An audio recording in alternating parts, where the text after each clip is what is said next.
Hi friends, welcome to my channel. இன்னைக்கு நம்ம ஒரு கப் ரவையை வச்சு ரொம்பவே சூப்பரான ஸ்நாக்ஸ் செய்ய போகிறோம். வாங்க. ஒரு பேன் அடுப்பில் வச்சு 3 டீஸ்பூன் நெய் சேர்த்துக்குவோம். நெய் காஞ்சதும் ஒரு 10 முந்திரி பருப்பை 1-2 உடைச்சி வச்சுருக்கேன். அதை ஃப்ரை பண்ணிக்குவோம். இந்த ஸ்நாக்ஸ் செய்கிறது ரொம்ப ஈஸி தான் ஃப்ரெண்ட்ஸ். ஒரு 10 நிமிஷத்தில் செஞ்சிடலாம். கிட்ஸ்லாம் ரொம்பவே லைக் பண்ணி சாப்பிடுவாங்க. ட்ரை பண்ணி பாருங்கள். இப்போ முந்திரி பருப்பு ஃப்ரை ஆயிருச்சு. அதிலே 1 கப் துருவின தேங்காய் சேர்த்துருக்கேன். அதையும் ஒரு 2 நிமிஷம் வதக்கிக்கிடுவோம். ரொம்ப ட்ரை ஆகிற அளவுக்கு வதக்கணும் தேவையில்லை ஃப்ரெண்ட்ஸ். ஒரு 2 நிமிஷம் வதக்கினா போதும்.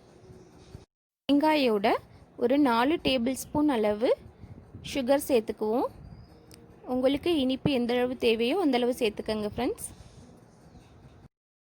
சுகர் ரொம்ப மெல்ட் ஆகிடக்கூடாது ஃப்ரெண்ட்ஸ். ஜஸ்ட்டு தேங்காவோட மிக்ஸ் ஆனால் போதும். இதோட 2 ஏலக்காயை தட்டி சேர்த்துக்கங்க. நான் இன்றைக்கி கார்டமம் எசன்ஸ் சேர்க்க போகிறேன். அதுலேருந்து ஒரு 1/4 டீஸ்பூன் சேர்த்தா போதும். ஏலக்காய் ஃப்ளேவர் கிடச்சிரும். இப்போ நம்மளோட ஸ்டஃபிங் ரெடி ஆயிருச்சு. மேல் மாவு தயார் பண்ணிக்கலாம். அதுக்கு 1 கப் அளவு ரவை எடுத்திருக்கேன். 1 கப் ரவைக்கு 1.25 கப் அளவு தண்ணி சேர்த்துக்குவோம். ரவைக்கு தேவையான அளவு உப்பு சேர்த்துக்குவோம். நான் 1/2 டீஸ்பூன் சேர்த்துருக்கேன். அதோட 3 டீஸ்பூன் அளவு நெய் சேர்த்துக்குவோம். நெய் சேர்த்து செய்யல ரொம்பவே ஃப்ளேவர்ஃபுல்லாக இருக்கும் ஃப்ரெண்ட்ஸ். மாவு சாஃப்டாகவும் இருக்கும். அதுக்காக தான். தண்ணி கொதித்ததும் நம்ம எடுத்து வச்சுருக்க ரவையை உள்ளே சேர்த்துக்குவோம்.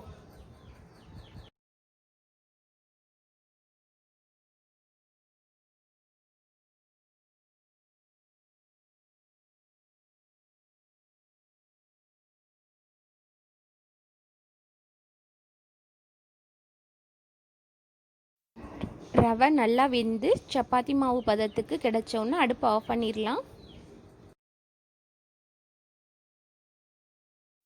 பாருங்கள், கரெக்டான கன்சிஸ்டன்சி கிடச்சிருச்சு. அடுப்பு ஆஃப் பண்ணிட்டேன். இதை எடுத்து ஒரு 2 நிமிஷம் ஆறுனதுக்கப்புறம் ஒரு பவுலில் தண்ணி வச்சு கையை நனைச்சிட்டு வெதுன்னு சூட்டில் இருக்கையிலே நல்லா பிசைஞ்சு சப்பாத்தி மாவு பதத்துக்கு பிசைஞ்சு எடுத்துக்குவோம். தண்ணியை தொட்டு நல்லா அழுத்தி பிசைஞ்சுக்கிறணும். பாருங்கள், இந்த மாதிரி நம்மளோட மேல் மாவு ரெடி ஆயிருச்சு. நம்ம செஞ்சு வச்சுருக்க ஸ்டஃபிங்கும் நல்லா ஆறிடுச்சு. இதில் 2 டேபிள் ஸ்பூன் அளவு டியூட்டி ஃப்ரூட்டி சேர்த்துக்கிறேன். இது ஆப்ஷனல் தான். சேர்த்தா இன்னும் கொஞ்சம் டேஸ்ட்டு நல்லாயிருக்கும். அதுக்காக தான். ஸ்டஃபிங்கில் சுகர் செக் பண்ணிக்கோங்க ஃப்ரெண்ட்ஸ். சுகர் பத்தலைன்னா கொஞ்சமாக சேர்த்துக்கங்க. தேங்காயோட இனிப்பே ரொம்ப நல்லா தான் இருக்கும். அதோட சுகரும் சேர்ந்துருக்கையில் டேஸ்ட் ரொம்பவே சூப்பராக இருக்கும். இந்த மாதிரி உருண்டைகளாக உருட்டி நம்ம கைகளை வச்சு நல்லா ப்ரெஸ் கொடுத்து நல்லா மெல்லிஸாக தட்டிக்கணும் ஃப்ரெண்ட்ஸ். அப்போ தான் கிறிஸ்பியாக இருக்கும். இந்த மாதிரி தட்டினதுக்கப்புறம் நம்மளோட ஸ்டஃபிங்கை நடுவில் எடுத்து வச்சு அதை அப்படியே மடித்து நல்லா ப்ரெஸ் பண்ணி நல்லா சேர்த்து விட்டுறணும், பிரிஞ்சு வராத அளவுக்கு. இதே சமயம் மேலே வெடிப்பு இல்லாமலும் தட்டிக்கங்க ஃப்ரெண்ட்ஸ். வெடிப்பு இருந்துச்சுன்னா நம்ம உள்ளே வச்சுருக்க ஸ்டஃபிங் எண்ணெயில் போடையில் பிரிஞ்சு வெளியில் வந்துடும். ஆயில் ஹீட் பண்ணிவிட்டேன். ஆயில் ஒரு 80% ஹீட்டில் இருக்கணும் ஃப்ரெண்ட்ஸ். ஃப்ளேமை மீடியம் ஃப்ளேமில் வச்சுக்கோங்க. இது கொஞ்சம் வேகிறதுக்கு டைம் எடுக்கும் ஃப்ரெண்ட்ஸ்.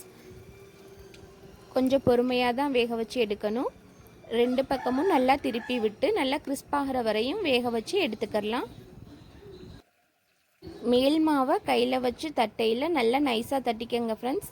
அப்போ தான் நல்லா கிறிஸ்பாக வரும். இப்போ நல்லா 2 பக்கமும் ஃப்ரை ஆயிருச்சு. நல்லா கிறிஸ்பாக கோல்டன் ப்ரௌன் கலரில் வெந்துருச்சு. நம்ம பிளேட்டுக்கு ட்ரான்ஸ்ஃபர் பண்ணிடலாம். பாருங்கள், ரொம்பவே சூப்பராக ரெடி ஆகிருக்கு. வெளியில் நல்லா கிறிஸ்பாகவும் உள்ள ஸ்வீட்டோடையும். இந்த ஸ்வீட் சாப்பிடவே டேஸ்ட்டாக இருக்கும் ஃப்ரெண்ட்ஸ். இந்த வீடியோ பிடிச்சிருந்தால் லைக் பண்ணி ஷேர் பண்ணுங்கள். மறக்காமல் நம்ம சேனலை சப்ஸ்கிரைப் பண்ணி கூடவே பெல் பட்டனையும் கிளிக் பண்ணிக்கோங்க.